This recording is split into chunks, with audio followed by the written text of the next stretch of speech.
Hi guys! Isa ngang maagang pamasko at isi-share ko sa inyo, ayan, nanalo ko ng first prize sa raffle ng National Bookstore at isang mahabang kwento. Pero sa haba-haba man daw ng kwento, sa dulo, makukuha ko pa rin. Ayan na nga ang tumataginting na 55-inch TV na nauwi namin ng anak ko.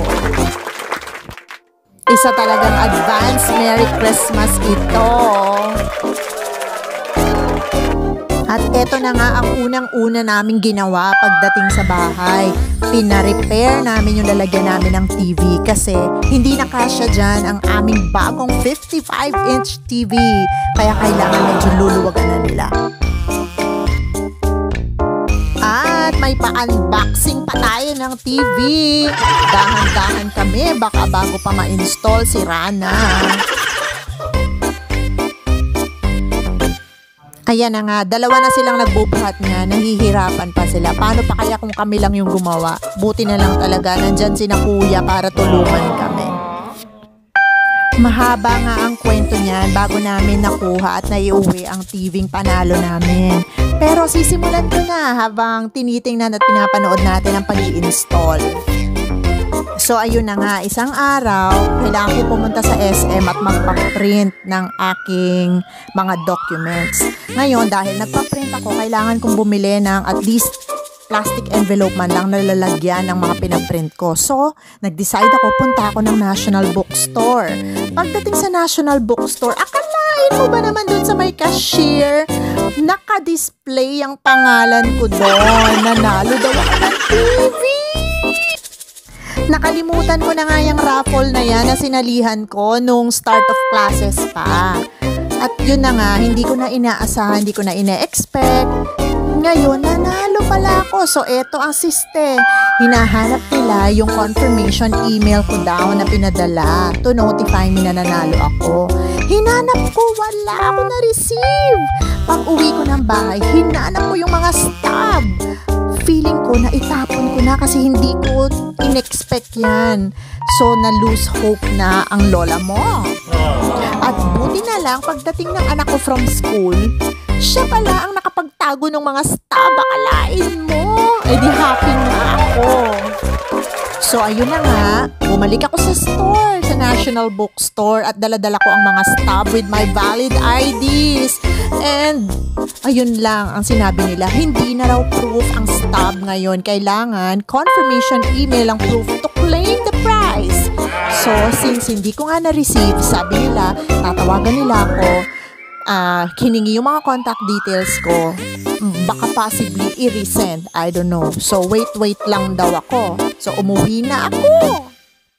Eto nga, the following day, wala pa rin ako nare-receive na any email confirmation. Chinek ko na lahat ng 3 emails ko, pati trash, pati sent items, pati spam folder, wala talaga akong nare-receive.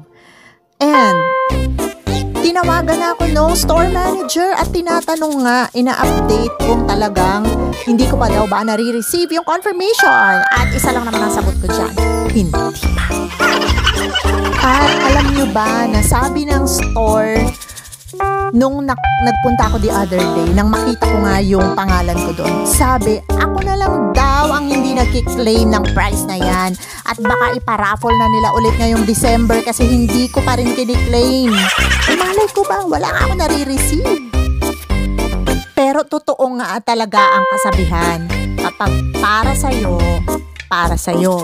Pag uukol, ubukol. So, ayun na nga, the following day, yung pinakahihintay nating lahat na email, dumating na, na-receive ko rin finally yung confirmation email. So, pinaprint ko yon, nagdala ko ng valid IDs, at sinama ko yung anak ko, at ayan na nga, bumalik kami sa store to claim the prize. So, ayun na nga, just before we claim the prize, marami munang pirma-pirmahan. Acknowledgement that we received the prize. At may picture taking pa sa dulo for documentation. Akalain mo. So, picture-picture, video-video pa kami doon sa labas ng store. Pero ang pinakadulo nito, naiuwi namin ang aming 55-inch TV at masaya lahat. Masaya kami. Happy at excited mag-movie marathon. Naisip ko nga, siguro talagang pinapunta ko ni Lord nung araw na yon sa National para ipakita at sabihin na may gift ako sa'yo. Doon, pumunta ka doon sa store. At yun na nga, ipinakita niya na nanalo ako ng 55-inch TV. Kasi kung hindi ko alam yun at wala din naman ako nare-receive na notification, eh di na forfeit na yun. Sayang naman, di ba? Pero sabi nga, pag para sa'yo, God will show you the way. Gift niya sa'yo yun eh. Kaya for sure, dadalhin ka talaga niya doon. Kaya thankful kaming lahat sa maagang pamaskong natanggap namin. At eto na nga, nailagay na ang TV at siniset up na ng anak ko, o diba? So feeling ko working na siya. Ready na tayong manood ng movie marathon. Nakakaduling din palang manood sa ganito kalaking TV, no? Lalo na kung hindi naman kalakihan ng bahay mo, maliit lang naman ang sala mo. Medyo nakakaduling. Kaya mas maganda kung medyo lalayo ka ng konti. Parang kang kasing nalulula pag nasa harapan ka.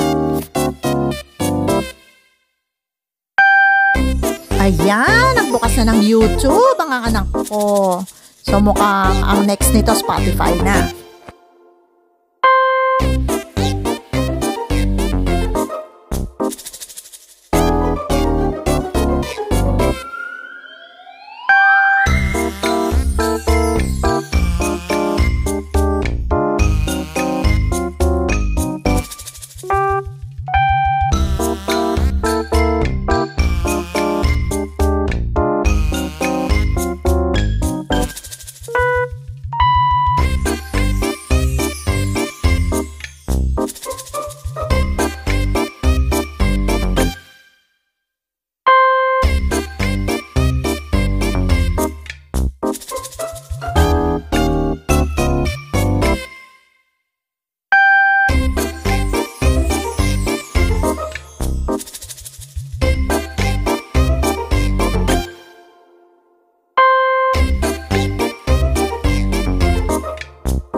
Ayan na nga, magpapagpag muna ng alikabok after gawin. Ayan, ipon na lahat ng alikabok sa floor at sa electric fan.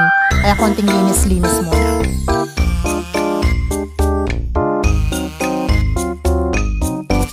Ayan na nga, ready for Christmas na tayo!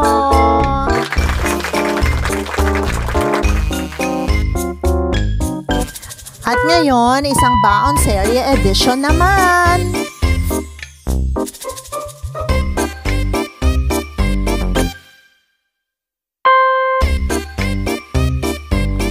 Yung mga madali nga lang lutuin ang niluluto at pinapabaon ko sa kanila sa school. Tapos, magluluto na lang ako ng may sabaw sa dinner. Kasi pag umaga, ang hirap mag-prepare at magluto pa. Mahirap ang ito yung mga pagkain. Kaya, yung madali na lang. Minsan fry lang. Dadagdagan mo lang ng veggies. Okay na. Tapos, bawian mo na lang ng may sabaw sa dinner.